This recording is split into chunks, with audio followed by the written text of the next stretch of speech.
Welcome back. Happy hump day. Thank you for the break. Thank you for summer.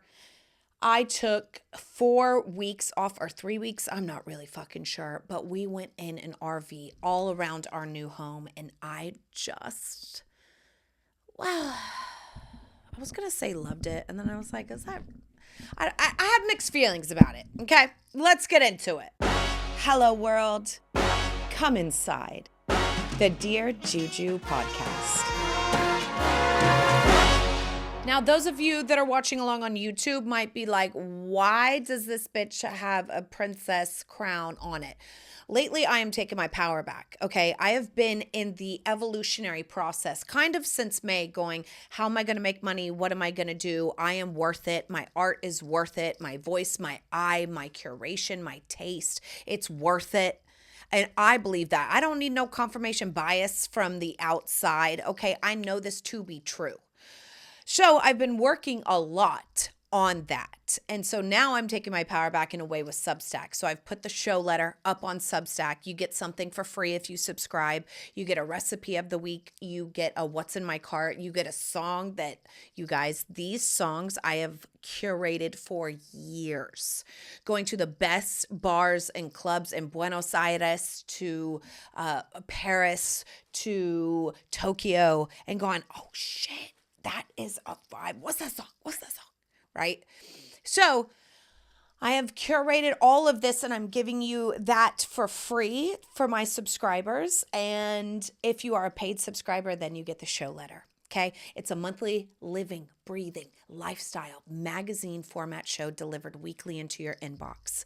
So each week, episode 1 is a letter from the editor. Think about it like a extra podcast. Week 2 is fashion. Week 3 is come with me. Week 4 is lifestyle. Week 5, if we have one's going to be a decor. If you're also paid, we're also going to have cocktail hours. Like, we're going to build this community one fucking razzle dazzle sparkle titty tassel at a time. And I'm so excited about it. Now, it's funny because I just put on my Instagram all about that. And this for me is really taking my power back, because if you're an artist, singer, dancer, writer, performer, actress, right? I feel like, and this is what I said, it's why I think we love Chappell Roan so much, is because of the way she came up. Like, she was so specifically her, and then she popped off like 10 years later. But then there's those preview shots of like her performing Pink Pony Club to like 3 people, and then pulling back and performing it for like hundreds of thousands of people. And why? Because she got dropped from her record label, you know. And it's always this situation of when you're an artist that you're waiting on the man, okay? You're waiting on, I've put out a few long form episodes up on Instagram. I'm waiting for Netflix to see it. I'm waiting for HBO to see it. And you're sitting there just going, shooting in the dark, really, at a target that's not even in the room. Please, God, can somebody see this so I can be taken in, because I believe in myself. You know what I mean? And I'm just like, fuck that. Like, no more. I have built a community that I believe in. I don't want to go down the Instagram, hi, oh my God, this is from thing, sponsored ad. Like, fuck that. I think that is so corny. I think it's fucking corny. When I see influencers of any kind doing almost anything, unless it's so specific and true. So specific and true. But even when it's so specific and true, it's still cringe. It's still cringe. And I believe that people should be getting paid if it's a word of mouth and someone who has a really good, a knowledgeable eye in that information. I feel like they should be getting paid for their expertise. But I don't know. I don't want to sit and wait on a manager anymore. I don't want to sit and wait on an agent again. You know, I don't want to sit and wait for Netflix anymore. So that's why I started my Substack, directly consumer to creative, period. And that's the way it is. And it's just like, it feels so good. Every single dollar that comes in, I just feel like, yes. And what you're going to be getting is a magazine style format for less than 2 cups of coffee. You're going to be getting cooking, cocktails, decor. Come with me. I'm going to be throwing extra shit in there all the fucking time. Now, I put that on my Instagram. And as I was walking in to do this podcast, my daughter said, Mom, you should really wear my crown for your podcast. And I was like, universe, I see you, I smell you, I hear you, I wear you. So yes, I'm wearing my daughter's princess crown. You know why? Because she said so, but I feel like God was talking to her through the situation, you know? Now, I went on an RV trip all around the UK, and I saw I saw some spots that you guys would go, that is not fucking in the UK. And I'm like, yes, it is. Yes, it is. It was so beautiful. But my husband, who's an amazing planner, we are so lucky to have him and pay for us and plan this and take this all out on these trips. I am so grateful. But boy, I was like, you might be ADHD.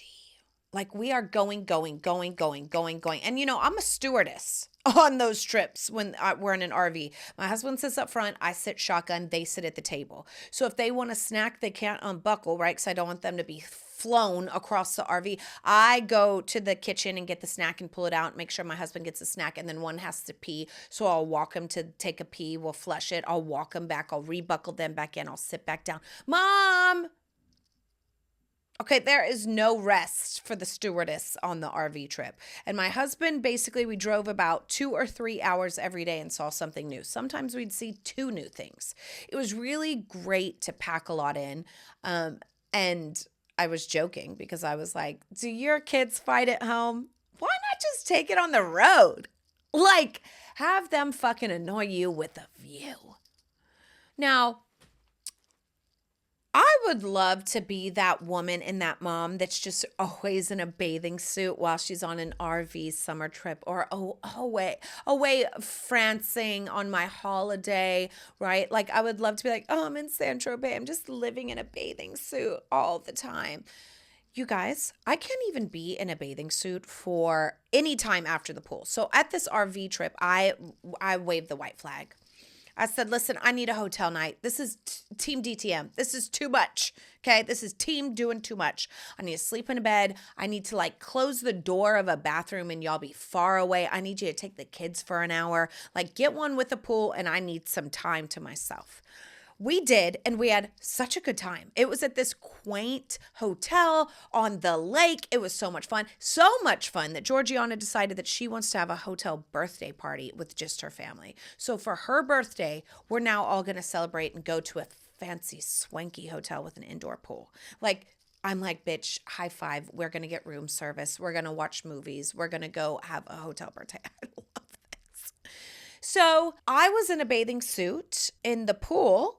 And not 2 seconds later, the next day, I'm like, God, my ass, not my ass crack, but above my ass, right? Like where the crack starts to form. I got a diaper rash. This has happened to me ever since having kids. I get fucking diaper rashes. And I look on Instagram and I see these young girls being like, oh my God, I just spent the whole summer in a bathing suit. And I'm like, do none of you have swamp ass? Like I literally am taking the diaper cream. Where's the diaper cream? You know, putting it on and rubbing it on the top of my butt crack because, you know, she's thick. And then if I sit down for 2 seconds and she's thick, swamp ass, here it comes. It comes itchy and scratchy. Oh my God. And it's just like, you know, it's a family affair. My daughter gets it. My son gets it. I get it. My husband gets it. We all get the swamp ass.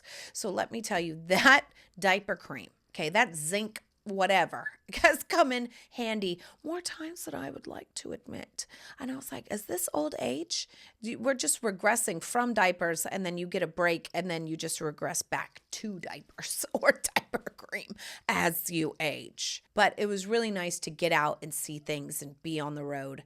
But I broke my hand. I had a tick bit me and a spider also bit me, and my black and blue mark where the spider bit me on my thigh was about the size of larger than an English pancake, but smaller than an American pancake. It was fucking big, like a piece of toast. That's how big the fucking bruise was for about 10 days. Broke my hand breaking my daughter's fall. She fell on a stool. The stool was so goddamn heavy. No stool should be that heavy. And basically the corner of the stool hit right at my shaft on my left hand, and I'm left-handed. That's how I write. So it's called a boxer's fracture, right? And you guys, I am so good with pain. Like, we have babies. Did I have epidurals? Fuck yeah. But for a long time, I only did because I went into a C-section. So I was like, wow, this really hurts. Wow, this really hurts. Oh my God, this like really hurts. And then when I started to feel nauseous and almost throw up from the pain, that's when I told my husband, I think we better go. I think I'm going to be sick from this pain. He was like, Juge, what? And I'm like, no, I think I'm going to throw up. And he's like, okay, let's go. So we went, thank God. There was a minor injuries unit about 10 minutes away. We drove to it. They got me in and out in an hour, and it was free 99. Got to love that about the UK. And oh my God, they gave me some painkillers as soon as I got there.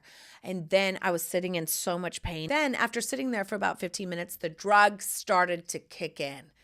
God, I love drugs. I just love them. Clearly when there's pain.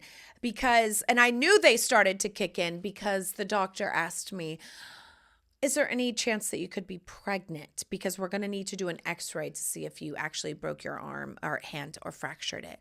And I said, there's not a chance in hell that I could be pregnant. But if there is, the x-ray and radiation of killing the baby would definitely be doing me a favor.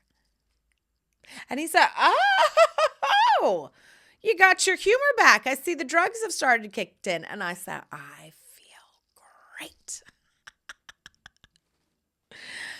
And that's when I knew. I was like, yep, I'm good. I feel better. Yep. Thank God for drugs. That's all I got to say. All right. The kids are going back to school mañana. Now, if you're in the U.S. and you're listening, then the kids have already gone back to school. And how good do you feel? Let me tell you what I got planned tomorrow on the first day of school. A massage. For the first time here in the UK, I have a massage planned. Guess what else I have planned? A date with my husband. Okay, we are going to the Cartier Museum, or the Cartier exhibit at the V&A Museum. And I am so excited to go on a date with my husband. So in the morning, Georgie was like, I want to watch Barbie, because she saw the Barbie promo, because we've been watching Magic as a family every night. It's so fun, like watching Magic. I love it. The kids love it. It's a great family thing that we are all kind of into.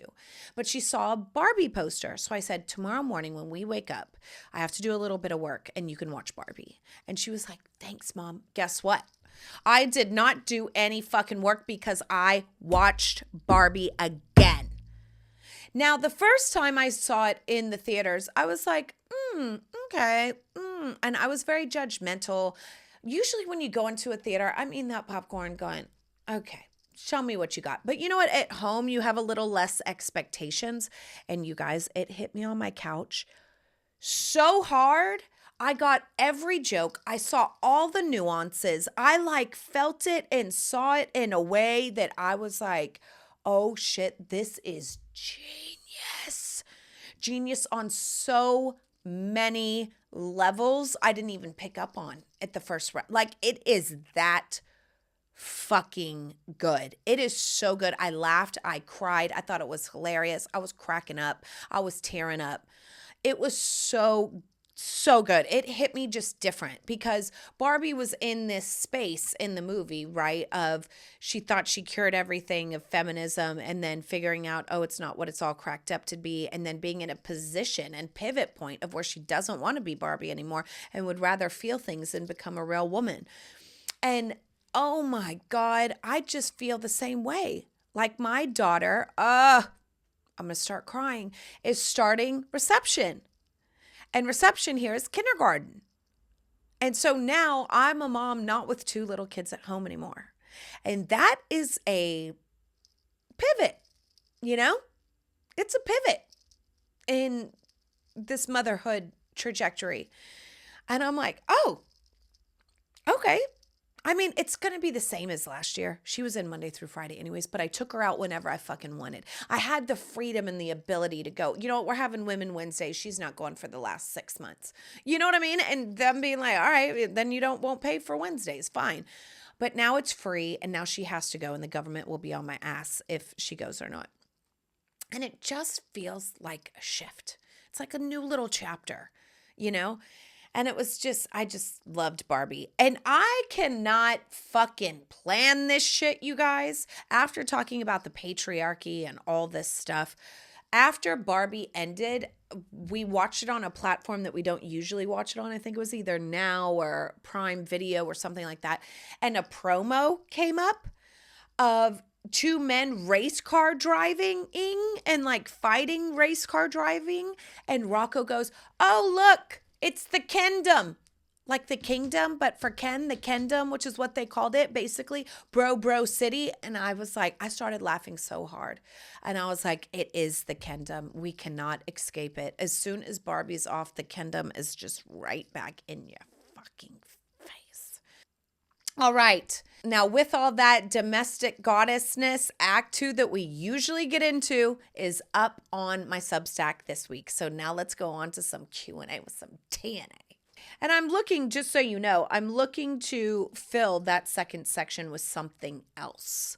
And I'm figuring out what that something else is. I'm really inclined to do something about like women empowerment. Here we go. Back from the break. Dear Juju, my dinner parties always turn into me sweating in the kitchen while my guests drink all the cocktails without me. How do I host and actually enjoy my own party? Oh, girl.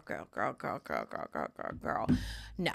You need something that is ahead of time. Clearly, there's a time management issue, okay? If you are still sweating in the kitchen while they are over enjoying cocktails, that's not being a good host. You need something that smells good, that perfumes the whole house, but that's ready. So whether it's a sauce with a pasta, whether it's like a stew or a soup, something that you can have ready in the pot or in the oven, brisket, you know, a chicken that's been roasted. Like, you have got to get it together before they come over, because no one wants to be sweating in the kitchen. That's actually a bad host. I don't care how good the food tastes. If you're sweating in the kitchen and all your other guests are out there enjoying, that's not cool. So it's a time management thing, and only cook something that you can prepare ahead. If a little prep of like plating and stuff is one thing, but that's after cocktails, after the aperitivo, after the appetizers, then you can go into the kitchen, plate, and serve. That's all the time you should be spending away from your guests. Dear Juju, I want my home to look glamorous for guests, but my kids' toys are everywhere. How do I turn chaos into chic? Okay, kids' toys. Yeah, I had this. I had a living room back in my old place, and I had a really chic basket that was in that living room. And that's where all the kids' toys lived. If they are exploding out of the basket, they go in their room. Period. Like, that basket or whatever you have that's set, that is the total allowment that is allowed in the living space. So I have one kitchen basket and I have one living room basket now, and all their toys go in there. If it's overflowing, it's got to go. I'm like, then put it back in your room, because it's not coming here. So the thing is that I have things that the kids will break. Like, I have a glass table with gold. I have fancy and expensive things, and they know it. And the thing is they love my fanciness. They're like, how come our room doesn't look as fancy as your room? And I'm like, because I'm an adult. You spill and do all kinds of stuff. No, I promise, Mom, we'll treat it really good. We'll treat it really good. So it's also something that you could train them in. Dear Juju, my neighbor keeps borrowing my wine glasses and returned them chipped the last time. Do I confront her or just serve her drinks in a mug next time? Oh, so you're serving her drinks and then she takes the wine glasses and then it keeps bringing it back chipped? No. Mm-mm.